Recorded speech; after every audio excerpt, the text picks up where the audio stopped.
welcome to Season 3, Episode 6 of the Big at the Back podcast. I'm Tom. I'm joined by Matt. Matt, how are you? Not bad, not bad. The sun is shining. The season's in full swing. We've already had one blank game week, sort of. But yeah, I'm not too bad. Cricket season is almost over. 2 games left. In with a shout of promotion, so that's always nice.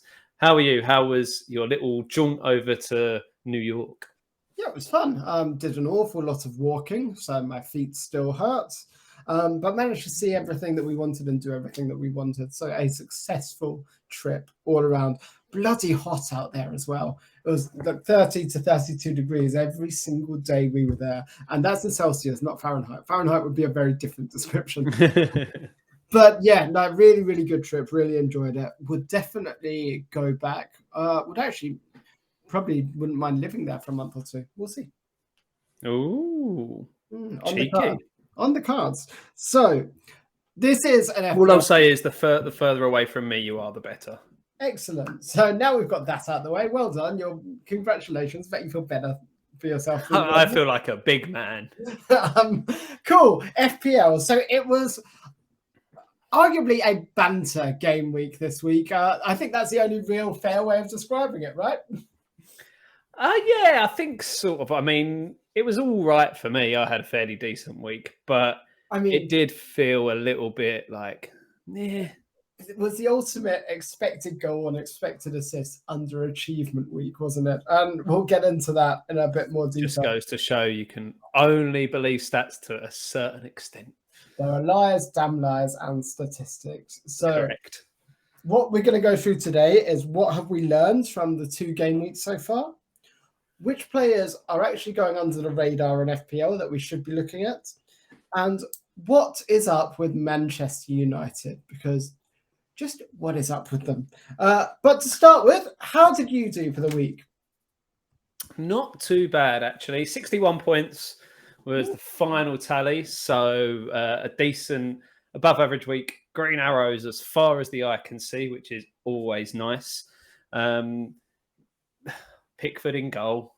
Game week. Jordan Pickford, what are you doing to me? 0 points. And just to compound that, Areola on the bench with 10 points. So it could have been a very good week if I'd have switched my keepers round. But other than that, my back 3 all returning. White with 7, Saliba with 8, and Estupinian with 11. Then big Bryan Mbeumo, the man I brought in for an injured Kevin De Bruyne, repaying the faith with 16 points. Diaz with 7, and then the rest is just 2s and 3s and a 0 for João Pedro and Erling Haaland as captain, gaining a whopping 4 points as Man City just sort of cantered to victory against Newcastle without really having to put much effort in, which was a bit of a surprise after the 3-3 draw they had early last season. So yeah, not too bad. What about your week?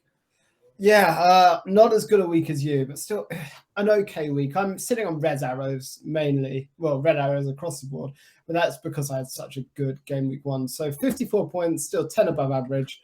Estupinian and Saliba are coming good. Chilwell with 1 point. We'll get to Chelsea in a bit as well. Salah captain with 10. So frustrating. He scored the rebound of the penalty, but because he missed the penalty, it went down as a penalty miss, and it basically ruins any chance he had of getting bonus points. Rashford, Richarlison, and Saka all basically blanking, and Mitoma coming in with 12 points. João Pedro not starting, then getting subbed on and getting a yellow card with 0, and Haaland vice with 2. So at least I captained someone who got a return of some kind in Mo Salah rather than Haaland this week. So not the best week by any means. Got a feel for the Bruno Fernandes owners out there. He has by far and away the highest expected goals for the season alongside... we'll get on to Mbeumo in a minute because he was an absolute hero for you. But Bruno Fernandes' expected goals so far this season, non-penalty expected goals, I should say, is about 2.1. So the fact that he hasn't returned at all is absolutely mental. Absolutely hilarious, I think, is the word you're looking for.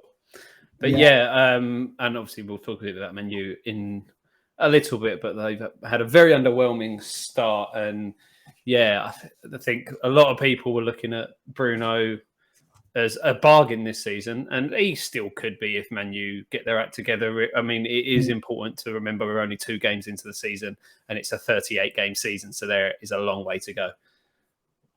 Yeah, so let's talk about what we've learned, though, from the first 2 weeks of the season. So I think the first thing I want to say that I've learned is that Nottingham Forest are actually pretty good. Are they, though? 2 very, very good performances and 2 very, very tough games. If you look at it against Arsenal, they were probably quite unlucky to actually not get the win.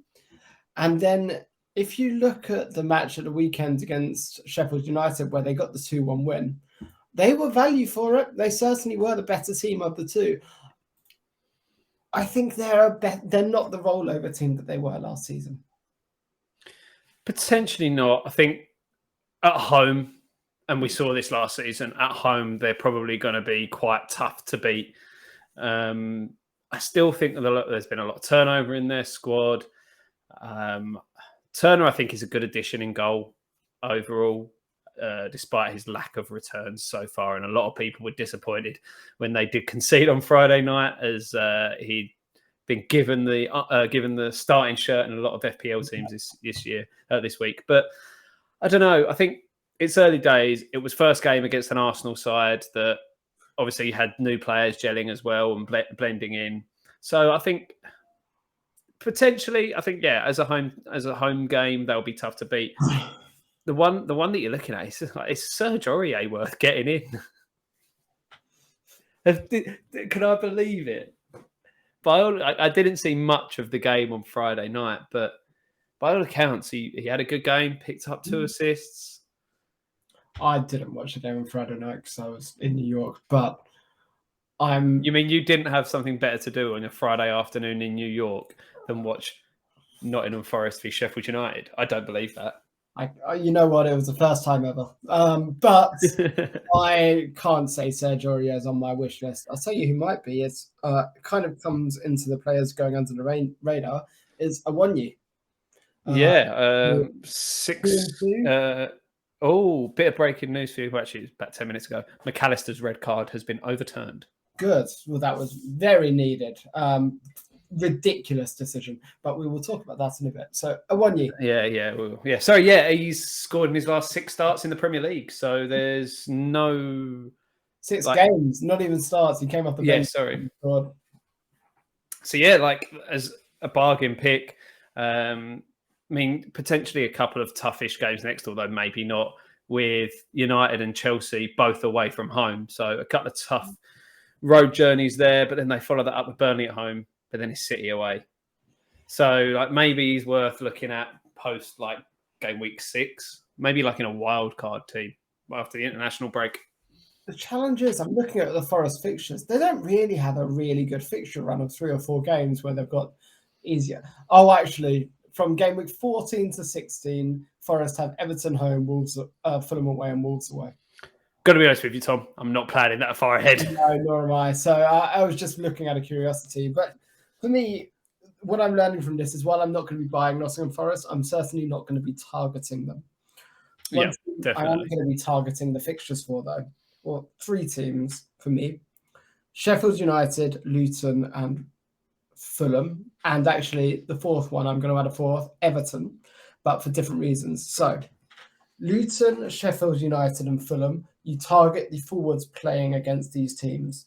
Luton and Sheffield United are self-explanatory, but Fulham, they conceded about 13 chances versus an Everton team that can't create and can't finish. And it was ridiculous that they got anything from that game. Yes, and then won it. And against Brentford, they were terrible. Now, without Paulinho, he's still out at the moment with injury. They are being sliced open like a knife through hot butter. So I think you're targeting to Fulham as the kind of with your strikers. You're targeting the Everton game with your defenders because they're not going to score any goals. I know, it's mental, isn't it? And like, what is Dominic Calvert-Lewin? Like, he just can't catch a break. No. He has so many knee and ankle problems, and then Dyche is finally convinced that he's back and fully fit, and he decides to headbutt a goalkeeper and looks like he's fractured his cheekbone, and it looked nasty.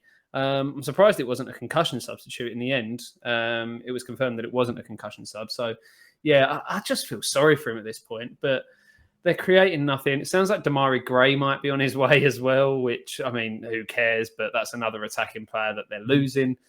And Dyche just hasn't got them doing anything. Like, you'd expect them to be a little bit tighter at the back, but then they shipped 4 in their first away game of the season, and you really fear for them already. Yeah, absolutely. Everton sitting bottom of the XG table as well after 2 games. So expected goals for 3.31. They've actually scored 0, which makes it even funny. Expected goals against 4.82 and expected points 2.24, which is the bottom of the league. All these stats are from understat.com/league/EPL. Something else we've learned. Oh, and also second bottom in that are Wolves. Third bottom and fourth bottom are Luton and Burnley. They played 1 game each. Fifth bottom is Sheffield United. Sixth bottom is Chelsea, which is just funny. Yeah, you love to see that. More breaking news. It's a podcast of breaking news. West Ham have completed the signing of Konstantinos Mavropanos from Stuttgart. 20 million euros. Yeah, he was at the ground on Sunday afternoon. He wasn't presented or anything like that. They were still just going through finer details, and I think the medical was completed yesterday. So yeah, another good signing. Hopefully, anyway, after his previous spell in the Premier League at Arsenal didn't go too well, but I think probably at a club more of his level now. Yeah, I think so, and I think he could be very good for you guys. You've spent that Rice money very well, I think, with Jadon Ward-Prowse, Alvarez, now the winger. I'm not going to try and say his name. He's a centre half, but close enough. Oh, sorry, I thought you were going. You're thinking of Mohamed Kudus from Ajax. Yeah. That's been stalled at the moment. They rejected a bid last week. The latest is that we are looking elsewhere. Not necessarily. Jonathan David is a name that's been mentioned, the Canadian international, but there's the rumours that we're sort of flirting elsewhere to make Ajax come back to the negotiating table. I'm not sure that will work. They've got loads of money at the moment. Oh, yeah, that is true. Especially, well, the good news is Paqueta is not going anywhere. The bad news is he might get banned. I love the first thing he did was make a ridiculous tackle and get a stupid yellow card early in the first half. Like, you have definitely put money on that. You couldn't be more obvious. Oh, I know. But yeah, so trying to get this back on track after I've horrendously distracted us with all sorts of bullshit. It's a strange one for me because they've got 1 point from 2 games, but Chelsea looked a lot better in that first half against West Ham going forward. Sterling ran West Ham's defence ragged in the first half. I'm not considering Sterling, but I was really impressed, especially in the first half, with Nicholas Jackson. Just missing the end product. And the next 2 fixtures are Luton at home and Forest at home. So, I mean, I won't be moving for one of them now just because of my plans in my team, but I think they're definitely worth holding if you've got a Chelsea attacking player that's actually playing at the moment. Who do you go for, though? Because I think Nicholas Jackson against Liverpool should have got 1 or 2 goals. Against West Ham, he should have got 1 or 2 goals. He's just missing big chances for fun. And I know Darwin Núñez has the tag of ultimate chance misser, but Jackson's missing more than Darwin ever did. I think it could be a case of it's just he needs that 1 goal, like the monkey off his back, and then it's a bit of freedom. But yeah, I don't know. Like, I don't think you're moving to bring anyone in a hurry. But I also the stat about Enzo Fernandez has only won 3 games in a Chelsea shirt. That really tickled me. But I think they're worth holding if you have got them. Why don't you talk about Sterling again? Because I know you had a nice tweet about him in that first game. I said he might be worth it on FPL, and actually, I think he might be. Like that first half against West Ham was the best I've seen him play in a Chelsea shirt. Liverpool too, though. He was good against Liverpool too. Although end products was lacking. The problem with Raheem Sterling is he's almost forgotten how to add any quality to a cross. It just goes straight to the first man or completely balloons over. So if he can start doing that again, then he could be a really, really good asset at 7 million. I know the problem is it takes one of the midfield spots, but soon, as some of the fixtures turn, you might be looking at other teams. The problem is Luton, one of the 2 or 3 easiest games of the season at home, is next. So if you're going to move on Sterling or Jackson, I think it should be this week. And I'm not convinced enough to move in either of them yet. Yeah, I agree. They've got a nice run of fixtures now. Luton at home, Forest at home, Bournemouth away, Villa at home, Fulham away, Burnley away. So, like, there's some tasty fixtures there. They're all sides, apart from Villa, that you're expecting to going to be like bottom half sides at best this season. So, yeah, I think there's definitely worthwhile. And it's just a shame they can't sort their defence out, especially with, obviously, James being out injured now. And Chilwell looked fantastic against Liverpool, but slightly less effective against West Ham. Who'd have thought that would be the way around those things would go? Probably should have got a goal against you guys, though. That one that Jackson missed, it rolled to Sterling. Sterling crossed it. It went to Jackson. Jackson missed. It rolled to Chilwell, and Chilwell should have just hammered it home. Yeah, but there we go. So that's one for me. And the other thing, we've got to mention also Caicedo giving away a penalty in his debut is fantastic. But the reason I'm thinking about Caicedo is Brighton. I mean, we can't sing their praises enough after losing 2 of their best players in Caicedo and McAllister. They've absolutely hit the ground running in their first 2 games, and they play the side they always beat in their next game. Yeah, West Ham. So their expected goals for the season, Brighton, after 2 games is 7.52, which for 2 games is astronomical. To give some context, Manchester City's is 3.63, which is absolutely wild. Actually, here's a nice quiz. Can you guess the team seconds for expected goals after Brighton for the season so far? I'm going to guess. Is this non-penalty XG? No, or just general XG. Oh, is it? Is it going to be someone Spursy? Is it Spurs? It's Brentford with 5.38, followed closely by Aston Villa and then by Newcastle and Liverpool. I was going to say Villa would be another random guess I'd have purely because they smashed 4 past Everton at the weekend and they were cutting them open. Yeah, cutting them open so easily as well. Something else I think we've learned for the season, or from the first 2 games of the season, is Newcastle are very, very good. And as we know, their fixtures turn in game week 5. If you have 2 free transfers, then I would definitely say move on Isak now. Because they're playing Liverpool and his price is only going to keep going up. And let's be honest, Liverpool defensively aren't wonderful at the moment. But again, the next games for Newcastle are Liverpool at home, Brighton away, Brentford at home. After that, though, it's Sheffield United, Burnley, West Ham, Crystal Palace.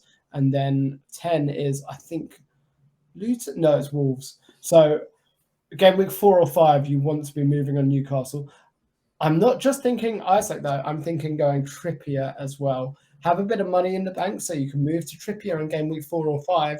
And for that stint, he could be awesome. And money isn't something that's hard to come by at the moment in FPL, given all the players we want to cheap. Yeah, completely agree. I'm currently sat here with 3.9 in the bank.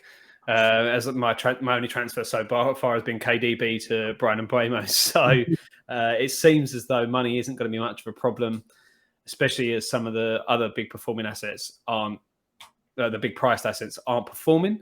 So yeah, there's no reason you won't have that sort of money in the bank. And Isak is definitely one I'm looking at going towards potentially next week if I roll a transfer this week. Yeah, I think that's wise. we can't talk about players that have exploded and what we've learned so far without speaking about Mbeumo and Visa. Mbeumo is the highest scoring player on FPL after the first 2 games, and Visa is the highest scoring forward with 20 points. I don't want to say they're must-haves, but they're very close to being must-haves, and I think you absolutely need to have one or both of them moving forward. So if you've got transfers, then I would be strongly considering moving to them. I didn't have Mbeumo, and I lost out on the 16 points. Honestly, that injury time goal gave him the 3 bonus points, and so it was worth 8 points. It was just absolutely screwed me this week in FPL. But yeah, the highest player for expected goals so far with 3.53. He's on penalties. They have really nice fixtures. They look just as good a side, if not better, without Tony. And you need to be getting on this guy sharpish. Yep, and especially when you consider 3 of their next 4 fixtures are Crystal Palace at home, Bournemouth at home, and Everton at home.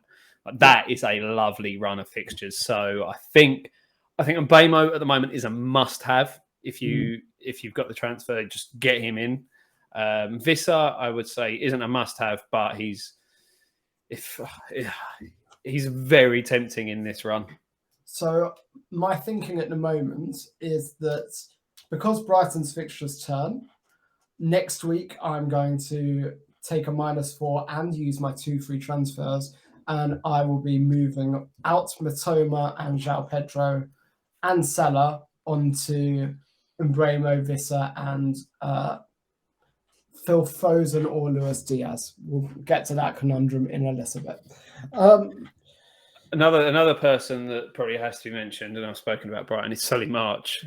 And we all know me and Solly March have. I was saying to my brother earlier, and I said this last year and it came back to haunt me, but surely he's got his goals for the season now. No. So I think we can safely move on to the next question, which is which players are going under the radar, and I think none more so than Solly March at the moment. It pains me. It really does, because I don't know. Nothing about him strikes me as like a good footballer, but he clearly is, and he's clearly making things happen. But he's a winner. He's not prolific. He's not super intelligent with his runs. But what he does is his positioning is wonderful. He connects play really well, and he knows where to be and when to be. And yeah, I think he looks really, really strong. The only issue we've got at the moment is there's too many midfield options. So many. So I'm going to throw another name for the midfield discussion, and that's Jared Bowen. Ooh, cheeky you, eh? Well, he's going to be moving to playing up front. West Ham's fixtures aren't the best, but I think they're proven by that performance against Chelsea, where they counter-attacked excellently, that they can be considered even in the tougher fixtures. The next game, of course, is against Brighton, so you don't move on him for then. But after that, it's Luton away. And then you've got City and Liverpool. But then it's Sheffield United. And then it's Newcastle. But then it's the You've just talked yourself out of this, haven't you? But you can see, you probably just bench Bowen for the Manchester City game. Then you play him against Liverpool. Let's be honest, Liverpool aren't exactly defending well, and they're just playing without a right back, but still in a back 4. So attackers are going to find joy against Liverpool. You definitely playing for Sheffield United. You probably bench him against Newcastle. So of the next 5 games, the next 5 games, you're probably benching him twice. But I still think he's really worth the consideration because he's still a very, very good player and seems to be regaining a bit of his form. And they go through, from after the Newcastle game, they've got Everton, Brentford, Nottingham Forest. So I think it's worth looking at. Yeah, I don't disagree. The theory's sound. Again, it's another midfielder. That's the only option. And while there is obviously chances for him to play up front, Antonio had quite a good game against Chelsea, held the ball up well, got a goal. So I don't see that he's going to be dropped anytime soon for Bowen to get into that forward line. Yeah, well, we'll have to wait and see. I'm going to round out the midfield discussion by throwing 3 more names at you. And because they all fit in the same category. Phil Foden, Diogo Jota and Luis Diaz. Now, Foden looked awesome against Newcastle, and another day that could have been a 20-point haul. I think he's the player I want the most at the moment in FPL. And when I do my transfers, he's very, very likely based on how the next game goes. Started all 3 of City's games so far this season. Looks really good. Diogo Jota playing up front for a Liverpool team that's free-flowing attacking, has so much creativity behind him. He's assuming he doesn't get displaced by Darwin. He's a no-brainer. 8 million, still great value. And Luis Diaz, more nailed on than Jota. Wonderful player, has the 4th highest non-penalty expected goals so far this season with 1.5, scoring 2 goals from that, but does like shooting and does finish chances off and can pop out with a goal from nowhere regularly. The problem with Luis Diaz for me is he's got a low ceiling, but he's also got a high floor, which I think Foden is the other way around. So I'm considering I'm going to be bringing in one of those 3 most likely. Not sure who. I'm sat here with Diaz, so it's easy for me to say Diaz. I agree they're all very tempting and they've had fantastic starts. You just know as soon as you get Phil Foden in, he'll be benched the next game. It's high risk, high reward. Who's he benched for, though? Because he's been slotting in that KDB role while Alvarez is kind of buzzing around and Haaland's up front. I think Foden is locked in while KDB's injured. Yeah, but it's Pep. He'll probably put Gvardiol up there or something. I don't know. Although he is missing the next 2 games, Pep, after having surgery on his back. But that just means he'll probably be on some sort of drugs, which will make him do even more ridiculous things. So, that's the problem with Foden for me. I'd love to say he's nailed, and I'd love to say he's a really good option. And he is in theory, but like I say, Pep Roulette's not a game I want to play. Well, speaking of Pep Roulette, actually, before we do, Jota and Diaz, give me your neutral, unbiased thoughts. Both good picks. They really are. And I would say, as money doesn't seem to be an object, like Diaz is 7.5, Jota's 8. So they're not really, either of them aren't going to break the bank. So I think it's a bit of a coin flip. I think Diaz is slightly more nailed because Jota is playing up front, more likely to come off as a sub for Darwin late in a game or something like that. So I think that's the only issue, which is probably why I just lean towards Diaz. Yeah, I feel like I'm in the same boat, but I might get fruity and go Foden. Ooh, I dare you. Go on, do it. We'll see. It's going to be a next week thing anyway. So, Pep Roulette, I'm going to give you a name and you're going to shudder. Kyle Walker. I actually don't hate it at all. When he signed his new contract, he signed that new contract just before the season kicked off, and that made me think he was an all right pick. Obviously 2 games, 2 clean sheets. You can't say fairer than that for a defender, can you? And one of those clean sheets was against Newcastle. So City maybe are back on the menu defensively. And another one is Manuel Akanji. Yeah, so been part of 2 clean sheets in a row. But does he lose his place to Stones when Stones is back? That's the question, isn't it? Ruben Diaz is coming back as well. I mean, Akanji for me isn't as nailed as Walker because I don't think there's anyone else on the team that can really play in that right back slot. I agree. I think you're probably right there. Keeping on defenders then, the name I'm thinking of is actually, I transferred in Emerson Royale for Tyrone Mings and he was then benched the next game. Brilliant. That doesn't fill me with confidence, even though I'm toying whether I start him or João Pedro. I'm probably going to be starting João Pedro. I think he's more likely to get the starts. But Spurs defensively look good, and I particularly, don't look good, look dodgy, but looks like their defenders can score. So I was looking at that Udigi for 4.5 million for Spurs. Yeah, I think a lot of people will be looking at him as an absolute bargain option at 4.5. Yeah, it's just, is it another one of those that's a rotation risk? Because as we keep saying, their fullbacks, they've got so many of them, so many to choose from. It really is so hard to predict who's going to start from week to week, especially as it's changed within the first 2 games. Yeah, completely. looking at the forward slots, and there are precious few to choose from, which is why Visser is such a good option. But I have to give a shout out to your boy, Dom Solanke. I had a feeling that was going to be what you were going to say. Yeah, I guess. Goal and an assist in his first 2 games.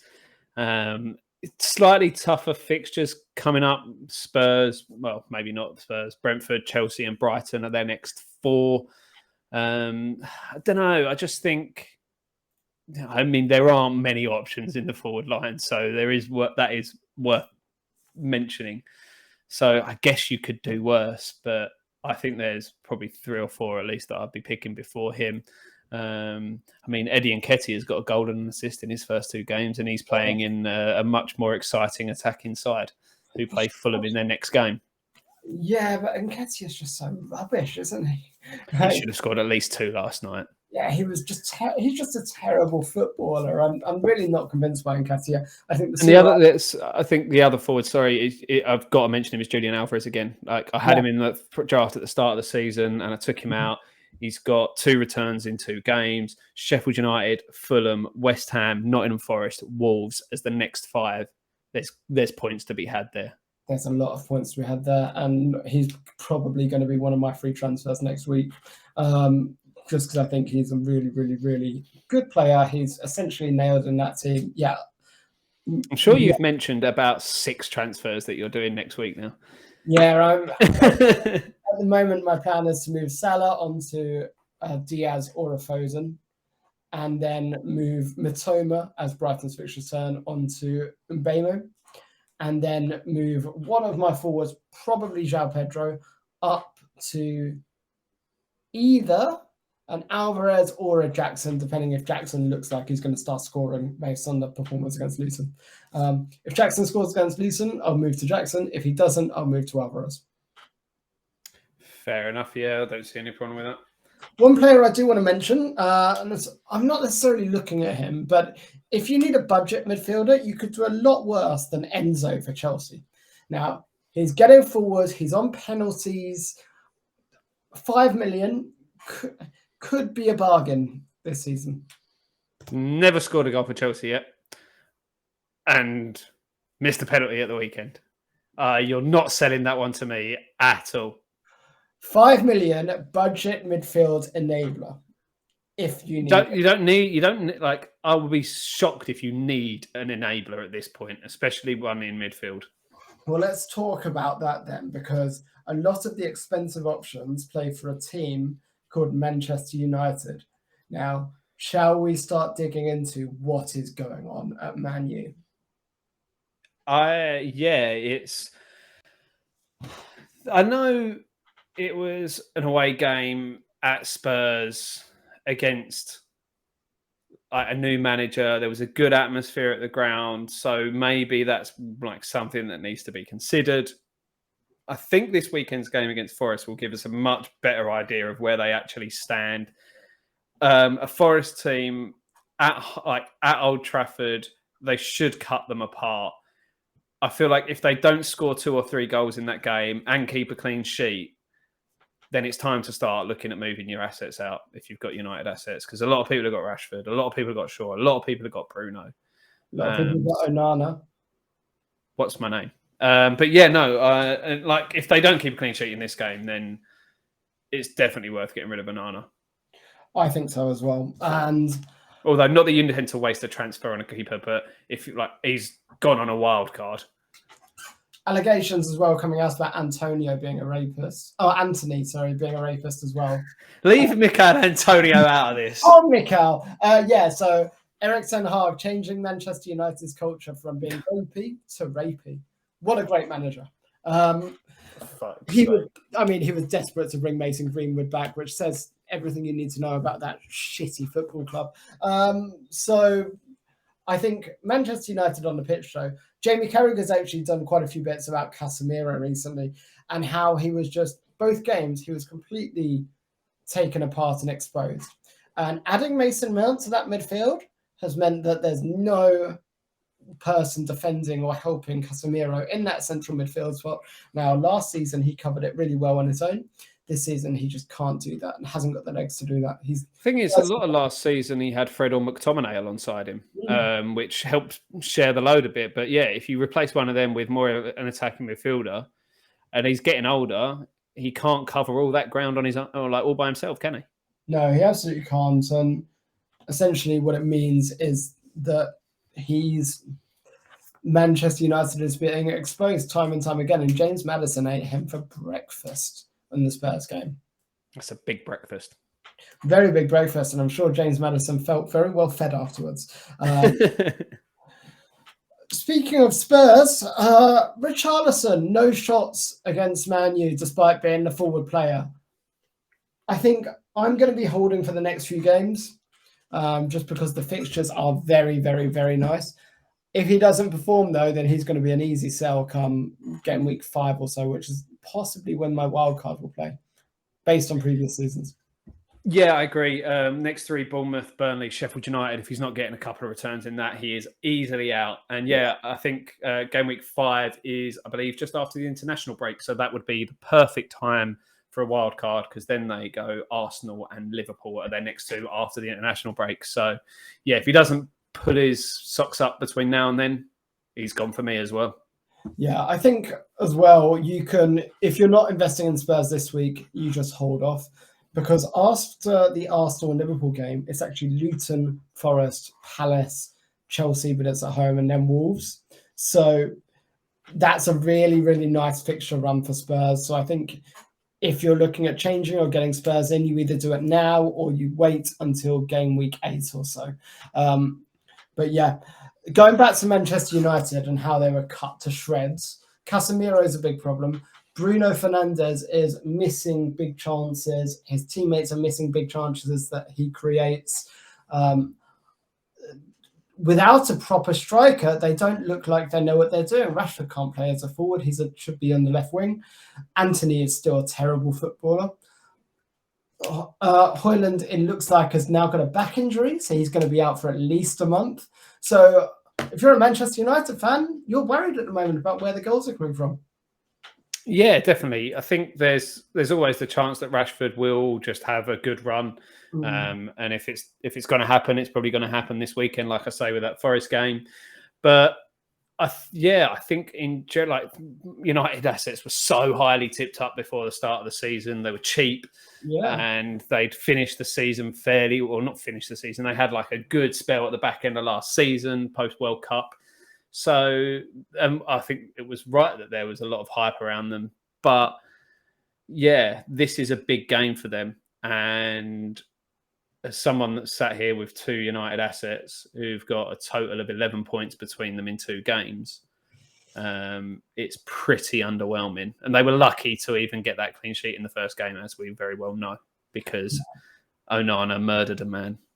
I think Onana's not top-class goalkeeper, and he's actually a bit of a downgrade on David De Gea based on what I've seen in both the preseason when he was shouting and bullying Harry Maguire and in the first 2 games of the season. He's erratic and he's not a great shot stopper. So I think United aren't going to get as many clean sheets this season as last season. And yeah, I'm not interested in them defensively going forward. They need a proper striker to sort it out. Otherwise, Rashford could be in the chopping block for me. Yeah, I completely agree. It's also worth mentioning, I forgot to mention him earlier, James Ward-Prowse, 2 debut assists. Get him in your team, guys. Do not get James Ward-Prowse. 6 mil, what a bargain. There's no way that I will ever afford or get in James Ward-Prowse. He's got 1 fewer points than Salah, but he's only played 1 game, so he's better than Mo Salah. No, because he's going to get red cards in the next game and miss a penalty. So we'll see. Who, Salah or Ward-Prowse? Because Salah's the one missing penalties. Who knows at this point? That's what 3 of the last 5 he's missed. Like, surely he's off penalties. You've got McAllister, you've got Szoboszlai, neither of whom have missed a penalty in their life. Salah needs to be off the penalties, I think. It's a real shame too, because looking at the United fixtures, they're still pretty good, but you just can't really buy into them at the moment. No, like I say, this one is the big one. Then it's Arsenal and Brighton, which will be 2 tough fixtures. they then have a run of good fixtures after that. So dependent on how they get on in these games and when you're going to wild card, it's potentially worth looking back at them post sort of game week 5, maybe. But there's a lot of football to be played between now and then. There is indeed. So for this week, what are your plans? How are you lining up? I think I'm going to hold the transfer for this week. So almost the same 11. One slight change, which is not my goalkeeper because I'm sticking with Jordan Pickford in goal. I'm a glutton for punishment. My other choice is Areola, and we're playing Brighton. So, and they've got Everton are at home to Wolves. So if they're ever going to get anything defensively, it's this weekend. A back 4 this week of White, Estupinian, Saliba, and Shaw. Midfield 5 of Rashford, Saka, and Mbeumo, Diaz, and Richarlison, and then Haaland up front with the armband, which leaves Areola, Pedro, Mbeumo, and Kabore on my bench. It's tempting to start João Pedro, especially as he's a Brighton player against West Ham, but the only person I can realistically start him over is Richarlison, so I'm a bit 50-50 about that. What about you? What are you thinking? Yeah, I'm starting João Pedro. So I'm actually going the exact same team as I did last week. So Johnston in goal, then Estupinian, Saliba, and Chilwell at the back. Salah, Rashford, Richarlison, Saka, Matoma across the middle, and João Pedro and Haaland up front. Haaland's having the captaincy. Emerson Royale as first sub, because I hope one of he or João Pedro gets the start. You'd like to think so. It's just one of those, isn't it? Like, it's typical. It hurts so much when you bring someone in and then they get benched straight away. Yeah. And they kept a clean sheet just to rub further salt in the wound. Oh, horrendous, isn't it? But, we'll have to wait and see because Royale may come back into the starting 11. He's probably too good to be on the bench for them. Regardless, that's all we've got for today. Guys, come and chat to us. You can find us on Twitter at @BigAtTheBack. Yep, I'm on Twitter at Higgins92. Tom is at TomMadden92. Hopefully, we're back to Friday night football again this week. So don't forget your early. Well, it was a little weird, wasn't it, that there was Friday night football that wasn't televised in the UK anyway, but they have their reasons. So yeah, Friday night deadlines and hopefully more of the same for me, more green arrows for me this week, and hopefully more red arrows for you. On that note, we will bid you all farewell. Good luck, everyone. Bye.